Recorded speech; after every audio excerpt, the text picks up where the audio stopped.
Our 8th straight game at home today. We'll let her begin with an opening statement, and then we'll take your questions. Yeah, I'm proud of our team today. I thought we hung tough against a very gritty Vanderbilt team. They play so hard, and they don't make things easy. That's for sure. But overall, I'm really proud of our team. 19 assists. We held them to 52 points. I think we did some good things.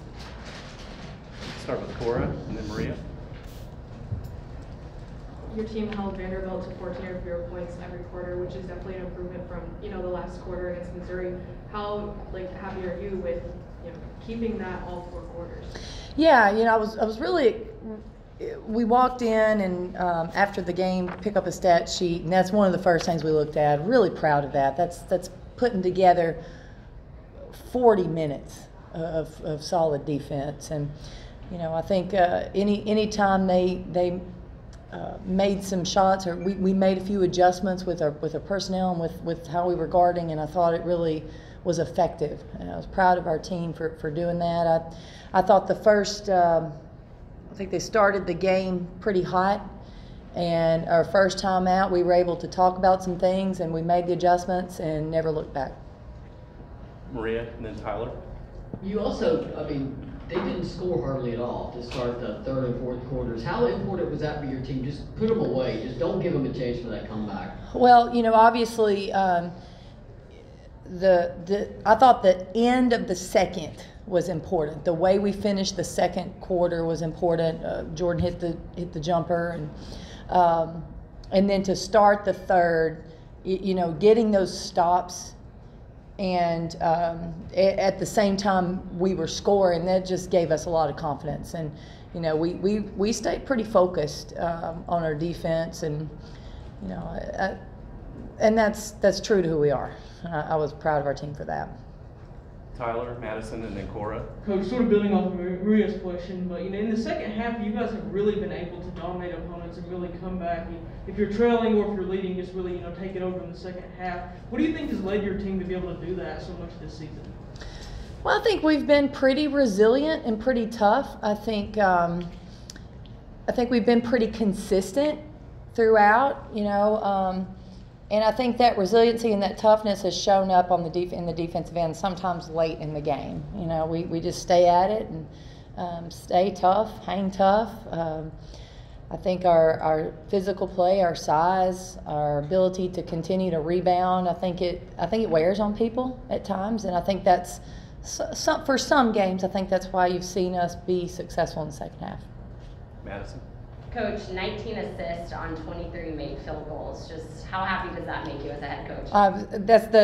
That's the stat that I was the most proud of, the 19 assists, especially in this game when a lot of times they speed you up and take away any opportunities to find your teammates. I thought we settled in and found our teammates, finished, and that's a big number for us, and I'm really excited, really proud of our team for sharing the ball. Cora. Kellie, your team was diving all over the floor today, especially even for rebounds that were going out of bounds maybe, and Jordan Walker had a really nice one where she got the rebound and then she was rewarded with the layup in transition. How important is that, mentality of winning those 50-50 balls, and how do you feel like it's kind of led to the renewed success of your team? Yeah, we talked about, I thought in the Missouri game, I thought in the first half they had more than we did. We talked about getting those 50-50 balls, being the tougher team to be able to get those. We didn't get them all today, but we were fighting for them, and I think that's important. And also I think when you see a teammate willing to dive on the floor, it's motivating. It's inspiring because we're playing for each other. So if she's going to do that, I'm going to do that, and I think it's contagious. Reese. Coach, you guys out-rebounded Vanderbilt by 19 today, I believe. So I know you always preach about how you want to win the rebound battle. How enthusiastic were you about that in the locker room? Well, I was looking at those offensive boards trying to figure out how we could get a few more. Obviously we did a good job getting a 60, or how many boards were we? 48, 29. Yeah, 48. That's a good number. It's a big number. We practice that. We talk about it. We don't just go out and hope it happens. It's something that we emphasize, and when you emphasize something, you talk about it and you practice it daily. So we need to be good at it. Ryan, Madison, and then Cora. You're from Tennessee, you play at Tennessee, now you're coaching at Tennessee. So even though the all-time record of the series against Vanderbilt is a little lopsided, does it still mean more to get a win against them? Well, I think for someone who grew up in this state and watched the rivalry between Vanderbilt and Tennessee, I still have memories of that game and how meaningful it is. So, Tennessee, just proximity, Tennessee-Vanderbilt's always going to be a rivalry game. Madison, Cora, and then Maria. Coach, y'all are pretty good tonight, but Jackson Harper, he stole the show. I have heard. What was that like? Why'd you want to get him involved today? I was asked if he would do it, and I said yes, he would do it. He would, whatever they needed him to do, he would participate. I didn't have a lot of control in this. This was marketing and creative, and Jackson has informed me that he would like to do this every game. Told him that probably couldn't do it every game. He said, well, at least twice a year then. But I don't know if we can do that, but he had an absolute ball. He told me this was the best day ever. So I don't even know if he knows really anything else that went on today, but he had the time of his life. So I just need to say thank you to all the folks in marketing, because when you're a mom and you get to see your child have one of the most wonderful days of his life, for real, it's pretty special. So, I mean, he ate a hot dog apparently in one of the quarters. That's what he tweeted. So, does he get to stay up late tonight? We'll probably let him stay up late tonight. Cora, Maria, and then Zach. Kelly, I know you had Ray starting for a few games there, but her and especially Sarah Puckett coming off the bench seems to be a really good rotation for you guys. What are you seeing with that, and why has it kind of been so successful for you? Well, I think, when you look at Ray or even Sarah, either one of those players, they're going to make plays if they start, and they're going to make plays if they come off the bench. They're fine either way. But for what we're doing and for our rotations, it really helps us to be able to bring them off the bench. And, it doesn't really change their role at all. They're still really talented go-to players who can make a lot of plays for our team.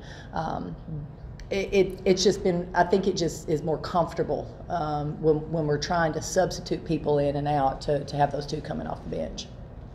Maria. Coach Kellie obviously was diagnosed with breast cancer in 1987, fought the battle for 22 years on and off, and then succumbed to the disease in 2009. The players were saying you told them an inspirational story about Kellie. I had to remind myself, these players probably did not know who Kellie was. I forget how old I'm getting and how young they still are. What did you tell the team before the game? Well, the other day, one of the players walked up and asked me if I wore pink shoes too. And I thought, wow, they don't know.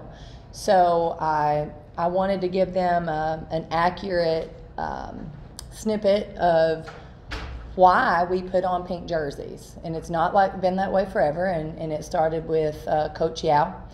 And we talked about why she wanted to unite women's basketball. She wanted to have something that was bigger than us, and what a great cause that affects so many people in our lives, obviously. And it's something that we're proud to continue.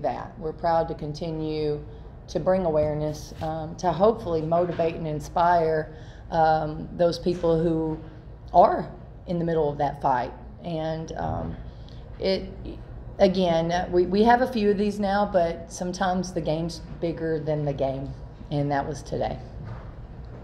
Zach. Kellie, we know how effective Tamari can be defensively. What more would you like to see out of her offensively? Well, we were able to get the ball to her a few times tonight. The production wasn't there in terms of the scoring. We'll have to go back and look at it. I thought our team did a better job of getting her the ball. And one thing that I told her in the middle of the game, even if she wasn't getting the ball, she's attracting so much attention that it's opening up so many more options for her teammates. So she's got to keep working hard, regardless of the touch. And if she gets the touch, I want her to be aggressive and go score, because she has the ability to do that. Cora. Two quick questions about Jordan Horson. You said at the beginning of the season you thought she had a really good summer going into it. Has she kind of even exceeded your expectations? And two, she's definitely a player who leaves everything on the court. How much does she kind of lead the charge of those hustle plays and putting all that effort in? Yeah, I think I'm going to be honest. I don't know that anyone will ever exceed my expectation, because and it's not that I'm overly critical or that I'm too demanding. I believe in them, and I believe they can do great things. So when they do it, I'm just like, yes, that's what I saw in you. So the thing about Jordan, she gives our team confidence. She makes plays on both ends of the court. She can go rebound. She makes so many good plays for our team while she's on the court, and I think sometimes the little things are more meaningful than the big things. But tonight she was extremely efficient. She's 16 points, 13 boards on 9 attempts. So very efficient. I think she had several assists, 7 assists. I mean, she had a terrific game. But that's our Jordan Horston right now. Reese? Kind of a fun question here. Rick Barnes said yesterday that you were more perplexed about what pushing P was. Mm-hmm. What do you think pushing P is, and why were you so perplexed? Well, I had not heard of it at that moment, but since that moment, since our little video that we did, I have been educated. So I walked into our locker room the other day and told them, y'all got to just keep pushing P. Just got to keep pushing P. I think some of them were a little taken aback by that. So it is to keep at it, stay at it. We got this. We're good. You're good. I'm hoping I'm close on this, but I don't. I heard it. I heard it on a song today in shoot around. So keep pushing P. Cora? You have 2 last road games in SEC play. What are you hoping to see from your team over the next week before you get 2 more games at home? I think for our team, we're just trying to stay consistent with our routine and what we're doing, and just try to stay focused on each day. We're still working on us and working on finding ways for us to get better as a basketball team, and so we'll do a lot of that this week. But that's what we normally do. We find time each week to work on us, and then find time to work on our opponent as well. So hopefully our team will be locked into us on Tuesday and locked into Alabama on Wednesday. All right. Thank you, everyone. All right. Thank y'all for coming. Happy Super Bowl Sunday and happy Valentine's Day tomorrow. Who's winning tonight? I have no dog in the fight. I am going to enjoy some football without stress Hope tonight. everyone has fun.